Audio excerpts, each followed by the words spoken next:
What's up, everybody? Alex here from Heavy New York. We just interviewed Warbringer, and now we got the almighty person at the door.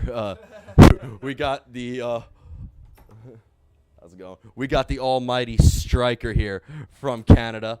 It's great to have them here. Thank you guys so much for coming on. Thank you. Woo. Yeah, it's great to have you here. We were also supposed to get Tim, but he's what's he doing again? It's parking in New York, so good luck. He's plugging the meter 3 blocks away. It'll last till set time. Yeah. You'll be lucky if he comes on the stage tonight here in New York. But I know that you guys have released your self-titled record this year. It's absolutely kick-ass. How's the record cycle been so far?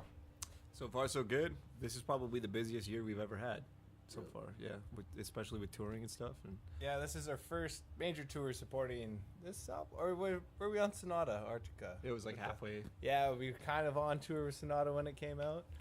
So, yeah, it's been super sweet. 2 major tours. It's awesome for us. So Yeah.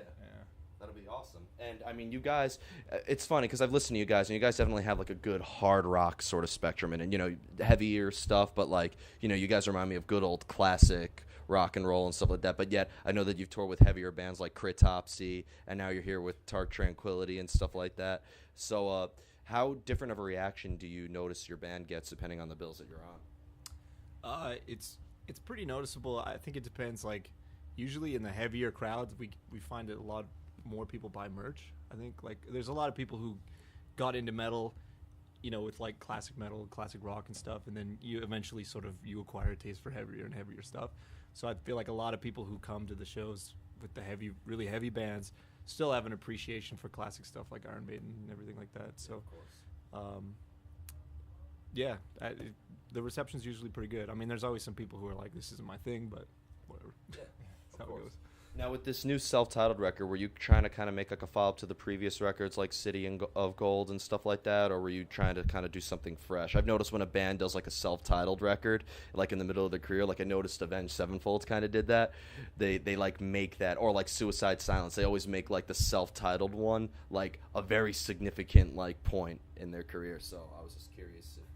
It was just out of like, I wish we had a better story about it, but we were kind of just like, we wanted to get artwork done and stuff, and we couldn't really think of a name that we really could agree on, so we were just like, let's just call it self-titled. Also, Metallica, 5th album was Self-titled. How did I miss that one? Yeah. Now, coming from Canada, obviously, I think Canada, you know, is the home of Anvil. It's the home of Threat Signal, home of The Agonist, Devin Townsend, 3 Inches of Blood. So, you know, I know Canada is fucking huge, but, like, just tell me, any one of you, tell me your take on the Canadian metal scene. I think it's rad. It's super small. Like, it is a huge country, but it's amazing how you can know people from like all over the country just from the metal scene. So like, yeah, we're more friends with like Skullfist and Cauldron and like Action, that kind of area. Well, at least I am. And then, but I think it's a great scene. All of our Canadian shows are always kick ass. You know, it's like we can really depend on like Montreal, Toronto. Those are going to be sweet. So it's awesome for us. Yeah. I think it's a tight knit scene. Like all the bands that you mentioned, we've met at one point or another. And even though the country's gigantic, like Adam said, it's a small, tight knit community. Everyone knows each other. It's a good place. Yeah, that's awesome. Now, obviously, I know that you guys were on 70,000 Tons of Metal last year, and, you know, you're doing this tour right now with Dark Tranquillity and Warbringer. What are some other tours you guys got coming up? We don't have anything solidified yet, but we have a couple sort of things in the works. So we'll see. We're gonna get over to Europe again to tour with the new album, and then we have a few other things sort of pending, and we'll see what happens. Secrets of the future.